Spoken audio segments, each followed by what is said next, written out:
मुझे कभी कभी सुबह लगता है कि तमाम जो सियासी हिजान है या तो उसकी वजह से हमारी जो प्रोडक्शन टीम है वो बहुत ज़्यादा परेशान हो जाती है, उनके लिए मुश्किलात बढ़ जाती हैं। लेकिन जब उनसे बात की जाए कि यार हालात हाज़िरा हैं क्या, करंट अफेयर्स हैं क्या, तो उसके बारे में भी नॉलेज ज़ीरो होती है। बहरहाल जी, इस वक्त जो मुल्क की सियासी सूरत हाल है उस पर तबसरा शुरू करते हैं। कल हमने देखा कि मरीम नवाज़ साहिबा ने ख़िताब किया और फिर एक दफ़ा फिर वही बातें दोहराई, लेकिन इस दफ़ा तब्दीली ये लग रही है कि PMLN का कहना है कि वो तैयार हैं इलेक्शंस के लिए। दूसरी तरफ ये इलेक्शंस किसी के लिए भी आसान नहीं होगा, बिलखुसूस PMLN के लिए, क्योंकि अभी मज़ीद महंगाई आनी है।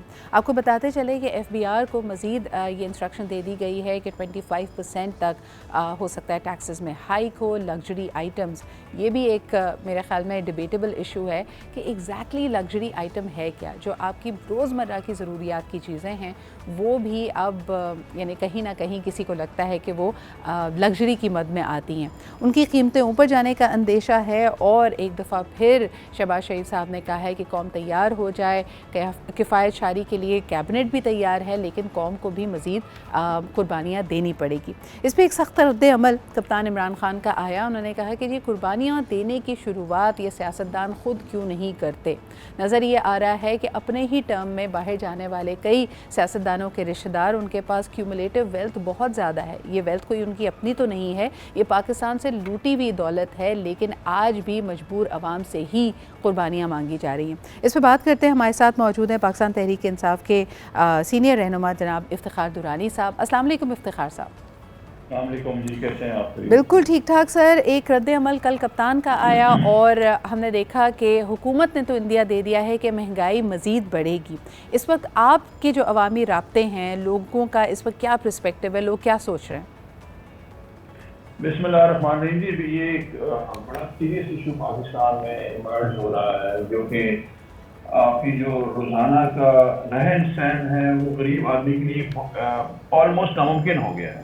यानी कि जिनकी तनख्वाहें 20,000 या 30,000 थी या 40,000 है या लाख तक की तनख्वाहें थी, वो ऑलमोस्ट हाफ हो गई हैं, बिकॉज इन्फ्लेशन इतनी ज़्यादा बढ़ गई है कि रोज़मर्रा का जो आपका बजट है वो आउट हो गया है। बच्चों की फीसें हैं, ट्रांसपोर्ट है, खाना पीना है, बिजली के बिल हैं, गैस के बिल हैं। अगर आप इसकी क्यूमुलेटिवली देखें तो वो बस से बाहर हो चुके हैं। तो अगर आप मेन शहरों में जो इस वक्त है हमारे, स्पेशली इस्लामाबाद में अगर आप देखें, तो मैं अक्सर अपने हल्का बाब में कहता हूँ कि पहले जो हमारे लोग मांगने वाले चौराहों पे जो खड़े होते थे वो 3, 4, 5 होते थे। इस वक्त तादाद बढ़ गई है, 15, 20, 30 हो जाती है। और उनमें काफ़ी सारे ऐसे लोग हैं जो कि सफ़ेद पोश लोग देखते हैं। ऐसा नहीं है कि वो बेकारी हैं, लेकिन हालात ऐसे हो गए हैं कि उनको मजबूरन जो है मांगना पड़ रहा है। और दूसरी तरफ जो है हुकूमत का जो एटीट्यूड है वो ऐसा है कि वो अमीर को और अमीर के साथ कोई ऐसा काम नहीं करना चाह रहे हैं। वो जो IMF की हेड ने बड़ी सी बात की है कि उमरा जो है वो सब्सिडाइज जिंदगी गुजार रहे हैं। वैसे भी तो अवाम इनडायरेक्ट टैक्सेशन में है ही है, इसमें तो कोई शक नहीं है कि हर तरफ से इनडायरेक्ट टैक्सेशन के थ्रू हम अवाम का खून चूस ही रहे हैं। लेकिन इनकी तरफ से जो सिदरा सबसे इम्पोर्टेंट चीज ये है कि आते साथ उन्होंने जो हेल्थ कार्ड बंद कर दिया। इस हाई इन्फ्लेशन में आपको खाना पीना चाहिए, लंगर खाने बंद कर दिए। जो बेचारों के पास सर और सामान, जिनके पास सर और नहीं, छत नहीं था सर छुपाने के लिए, वो लोग जो है इस वक्त उन्होंने पनाहगाहें बंद कर दी। जो पब्लिक वेलफेयर के प्रोजेक्ट से आते साथ इन्होंने बंद कर दी हैं। लेकिन अपने ज़ात के लिए अगर आप देखें, ये जहाज भर भर के गए, कभी वो जेनेवल जा रहा है, तो अमेरिका जा रहा है, और यहाँ पे आके पब्लिकली बोलते हैं कि हम तो अपने खर्चे पे जा रहे हैं। आज तक इन्होंने कोई एविडेंस नहीं दिया कि अपना खर्चा कहाँ से कर रहे हैं। शायद है अगर आप इनका पहनावा देख लें ना जी, लीडरशिप का पहनावा देख लें, ये एट रेंडमली जो है 1.5-2 करोड़ रुपए से लेके 5 करोड़ रुपए इन्होंने पहना होता है। अभी जो बंदा भी आपको देख रहा है उनको पता है कि इनका लाइफ स्टाइल बहुत एक्सिबरेंट है। शादी, ब्याह इनके, शॉपिंग इनकी, इनके त्योहार, ये सब मुल्क से बाहर हैं। लेकिन फिर भी इसके बावजूद जो अवामी एक रिएक्शन आना चाहिए इस महंगाई के ख़िलाफ़, यानी कल भी खान साहब की तकरीर में मैं सुन रही थी, उन्होंने कहा कि जी भी PTI के लिए तो ये बड़ा आसान है कि लोगों को वो इंस्टिगेट करके या एक कॉल पे लोग बाहर आ जाएंगे और ये बिल्कुल वैसी सूरत हाल हो जाएगी जैसे श्रीलंका में है। हम तो इस वक्त बहुत मेचोरिटी का और एक तरह से ठहराव का मुजाहरा कर रहे हैं, लेकिन आप आपको लगता है कि ये बग़ैर किसी पीटीआई कॉल के शायद लोग इसी तरफ चले जाएंगे? अवाम में इतना गुस्सा आपको नज़र आ रहा है? देखिए जी, अवाम में तो बहुत शदीद गुस्सा है और पिछले साल से गुस्सा है। एक शख्स, एक फर्द वाहिद जो बीच में खड़ा है अवाम के और इस सिनेरियो के, उसका नाम इमरान खान है। पब्लिक सपोर्ट अगर आप देखें जी, अगर आप लाहौर देख लें, इमरान खान ने जाना था हाई कोर्ट तो पब्लिक कैसे निकली है, फिर जेल बरो तहरीक में देख लें, फिर पेशावर में कल अवाम जिसमें निकली, आज पिंडी में निकलेगी। ये सिर्फ इमरान खान है जो बीच में खड़ा है। इस वक्त पब्लिक सेंटिमेंट इतना हाई है सिद्रा, मैं आपको जेन्युइनली बता रहा हूँ, मैं जेन्युइनली बता रहा हूँ कि ग्राउंड पे जितने भी लोग हैं वो कहते हैं कि हमें बताएं हमें करना क्या है। वो इमरान खान है, जब वो आता है फिर उसके बाद अगर आप 25 मई को देखें वो रिट्रीट कर जाता है, फिर अगर आप देखें 26 नवंबर को देखें वो आता है पुरअमन तरीके से वापस चला जाता है। अच्छा, मुझे ये बताएं, आपने बिल्कुल बजा फरमाया कि पब्लिक सेंटिमेंट और जो इस वक्त के मुतहरिकात हैं, इस वक्त के फैक्टर्स को देख के यकीनन अवाम में गुस्सा है और अवाम अब एक या तो चेंज चाहती है या कोई प्लान चाहती है कि जो भी अगर हुकूमत करे या जिसको भी वो वोट देकर लेके आए, बड़ा अहम है कि उसके पास कोई स्ट्रेटेजिक प्लान मौजूद हो, क्योंकि दिन ब दिन हमारा जो ज़र मुबादला है वो कम हो रहा है, हमारी नेटवर्थ हर एक की, और कोई ख़ास तबका नहीं बल्कि हर तबका इसमें इस वक्त पिस रहा है।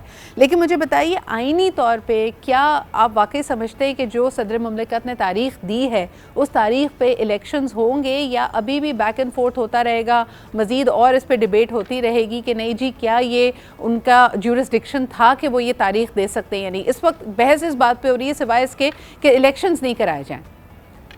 देखें जी, इस वक्त जितने सर्वे आ रहे हैं वो देख के जो हुक्मरान है, जो इवन इंटेलिजेंस रिपोर्टें जा रही हैं, उस पे खान साहब के जो है हमारा पीटीआई का जो ग्राफ है वो जा रहा है 70 to 80% जा रहा है। ये खौफजदा है। कल अगर मरीम नवाज की तकरीर देखें ना, और बल्कि सबकी जो तकरीर कर रहे थे वहाँ पे, अपार्ट फ्राम वो आला अदलिया पे बराह रास्त हमले कर रहे थे, एक दो चीजें वो बावर करवाना चाह रहे थे वहाँ पे, जो कि अवाम अगर उनके चेहरे रीड करें ना, फेस रीडिंग करें, उनमें से एक को भी यकीन नहीं था। एक वो बताना चाह रहे थे कि हम खौफजदा नहीं इलेक्शन से, इंतहाई खौफजदा थे ये लोग। इनकी गुफ्तगू में अगर आप सुने तो खौफ नजर आ रहा है तमाम लीडरों की कि जी खौफजदा है, वहां पे नहीं जाना चाह रहे। दूसरी बात जी क्या कह रहे थे, वो कह रहे थे कि जी वो इमरान खान के खिलाफ साजिश की, साजिश नवाज शरीफ के खिलाफ हुई है, वो भी पब्लिक मानने के लिए तैयार नहीं है। इस वक्त जो है हीलो हुज्जत जो है बड़ा सीरियस सिचुएशन है जी। सुप्रीम कोर्ट पे बहुत बड़ी रिस्पॉन्सिबिलिटी है। ये लोग जो है देखें, इस्लामाबाद हाई कोर्ट का डिसीजन है कि यहाँ पे आप इलेक्शन कराएं, लोकल बॉडी इलेक्शन इस्लामाबाद में कराएं, इन्होंने नहीं करवाए।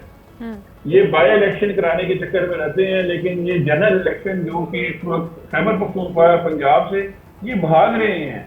पीडीएम में कोई ऐसी पार्टी नहीं है जो इलेक्शन लड़ने के लिए तैयार है, सिवाय तहरीक इंसाफ के कोई इलेक्शन नहीं लड़ना चाह रहा। लेकिन एक और जो बात की जा रही है कि क्योंकि आपकी मरदमशुमारी मुकम्मल नहीं हुई है, हल्का बंदियों पे कोई हतमी इस वक्त राय मौजूद नहीं है, ईसीपी का एटीट्यूड हमारे सामने है, ईसीपी अपनी मुश्किलात और चैलेंजेस गिनवा रहा है, तो आप समझते हैं कि जब अगर तो इलेक्शंस की कोई तारीख आ भी जाती है, इस वक्त एक और बड़ा मसला ये खड़ा हो गया है कि उस इलेक्शन के रिजल्ट को मुतनाज़ बनाया जाएगा, उसको एक्सेप्ट कौन करेगा? देखिए जी, चीफ इलेक्शन कमिश्नर तो एक बहुत मुतनाज़ शख्स है, लेकिन हमने इलेक्शन इनके होते हुए हमने इलेक्शन किए हैं, बाय इलेक्शन जितने हुए हैं, इवन पंजाब का बाय इलेक्शन यही साहब बरजमान से सीट पे और हमने इलेक्शन की और हमने माने हो, और अवाम ने अपना वोट जो है वो तकद्दस पामाल नहीं होने दिया और अपने वोट को बचाया। इस दफा अवाम तैयार है। इस तरह दो चीजें हैं जी, जिस तरह की ये महंगाई जा रही है, इमरान खान बहुत देर अवाम को रोक नहीं पाएगा। ठीक है जी, एक तरीकाकार है कि ये आप साफ और शफाफ इंतखाबात करेंगे, क्योंकि ये जो महंगाई है ना जी, मुझे जो है जब सोशल थ्योरी होती है, नॉर्मल सोशल थ्योरी है कि जी महंगाई में आखिर को जब एफ्लुएंट क्लास के पास खाने को होता है और गरीब के पास नहीं होता, वो फकर जनी पे आता है, तो वो लॉ एंड ऑर्डर सिचुएशन हो जाती है। ये हमने देखा था उसमें जब लॉकडाउन हो रहा था कोविड में, तो इसलिए लॉकडाउन ज्यादा एक्सटेंड नहीं किया गया था कि हमारी कैश इकोनॉमी है, लोग दिहाड़ीदार हैं, वो बच्चों का पेट पालते हैं, आप उनको रोक नहीं सकते। इस वक्त आपने 2 वक्त की रोटी छीन रहे हैं, तो कितना अर्सा इमरान खान उनको रोकेगा? लेकिन इफ्तिखार साहब, सवाल ये भी है ना कि लोग लॉन्ग टर्म प्लान भी मांग रहे हैं। इस वक्त जो सरमायादार सनतकार हैं वो कहें कि भाई अगर ये मुश्किल 1 साल की है, 5 साल की है, कुछ बताएं तो सही कि मुश्किलात में कमी कब आएगी, स्टेबिलिटी कब आएगी। आपको याद होगा कि जब डॉलर की ऊंची उड़ान थी तो लोगों ने इस बात पे भी एक तरह से कड़वा घूंट पी लिया था कि चले फाइन ये होना है, लेकिन कहा कि जो अनसर्टेनिटी रियलिटी है कि हर रोज़ सुबह जो है ना आपका रुपए की कदर गिर रही है, तो हम तो कोई प्लानिंग ही नहीं कर सकते। हम कब प्रो पुअर हमें होना चाहिए, जब खान साहब आए थे तो उन्होंने कहा कि जी मेरी इकोनॉमिक्स, मेरी पॉलिटिक्स प्रो पुअर होगी, लेकिन more importantly wealth creation seems to be a crime in Pakistan. इस वक्त जो हम बात कर रहे हैं एलीट को जी टैक्स किया जाए या लग्जरी आइटम्स पे आप टैक्स लगाने की बात कर रहे हैं, वो भी ऐसा लग रहा है कि इट इज़ जस्ट कि जिसके पास पैसा है वो इस वक्त एक क्रिमिनल की तरह फील करे। देखिए जी, वेल्थ क्रिएशन की बड़ी अपॉर्चुनिटी अगर आप देखें, हमारी हाउसिंग सेक्टर बहुत उठा हमारे वक्त में। आपकी लार्ज स्केल मैन्युफैक्चरिंग हमारी ज़राअत जो है, मेरा ख्याल है कि जितनी ज़्यादा वेल्थ क्रिएशन तहरीक इंसाफ के दौर में, इसी वजह से अगर आप देखें आपकी जीडीपी ग्रोथ जो लास्ट ईयर मिस्टर इस्माइल ने इकोनॉमिक सर्वे लॉन्च किया था, उसमें उन्होंने बताया कि 25 सारा रिकॉर्ड हमें तोड़े हैं, चाहे एक्सपोर्ट्स हैं, रेमिटेंसेस हैं, प्रोडक्शन है हमारी, वो तमाम रिकॉर्ड हमने तोड़े। 6% ग्रोथ रही है हमारी।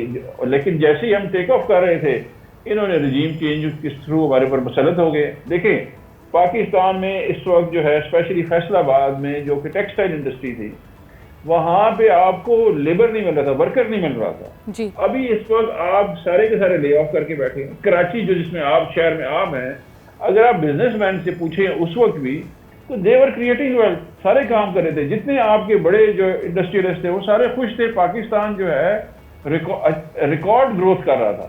अच्छा, जितने भी आपकी इकोनॉमी है, एग्रीकल्चर इकोनॉमी है, वो भी रिकॉर्ड ग्रोथ कर रही थी। अच्छा, रेमिटेंसेस जो है वो रिकॉर्ड आपकी आ रही थी, पाकिस्तान आ रही थी। एनर्जी के लिए आप रशिया जा चुके थे और रशिया आपको एग्री कर गया था कि जी हम आपको एनर्जी सप्लाई करेंगे पाकिस्तान में, ऑलमोस्ट एक इंडियन मॉडल पे जो है, जो उन्होंने शराइत थी उस तरफ वो एग्री कर रहे थे। आपने रजीम चेंज हमारे को मुसरत कर दिया और उसके बाद 10 महीने में हर चीज सिदरा यहाँ से ना, इस मुल्क से बरकत उठ गई है। सही। इस मुल्क में बरकत नहीं रही है।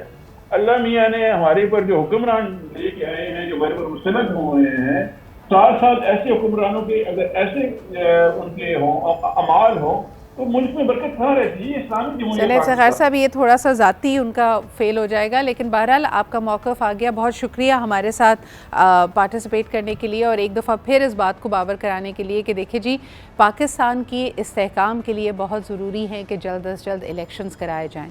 PMLN और PDM का कहना है कि वो इलेक्शन से घबराते नहीं, इलेक्शंस के लिए तैयार हैं। तो अब मेरे ख्याल में एक मॉरल हाई ग्राउंड लेते हुए कि रादर दैन कि जी मज़ीद हालात तबाही की तरफ जाएँ, मुश्किलात की तरफ जाएँ। आज पिंडी में भी जेल भरो तहरीक में देखते हैं कि PTI के कितने नुमाइंदगान, कितने हामी बाहर निकलते हैं, कारकुनान बाहर निकलते हैं, लेकिन साथ ही साथ it is high time that we announce election so that मुल्क कैन जो हमारी कंट्री है वो किसी स्टेबिलिटी की तरफ जा सके।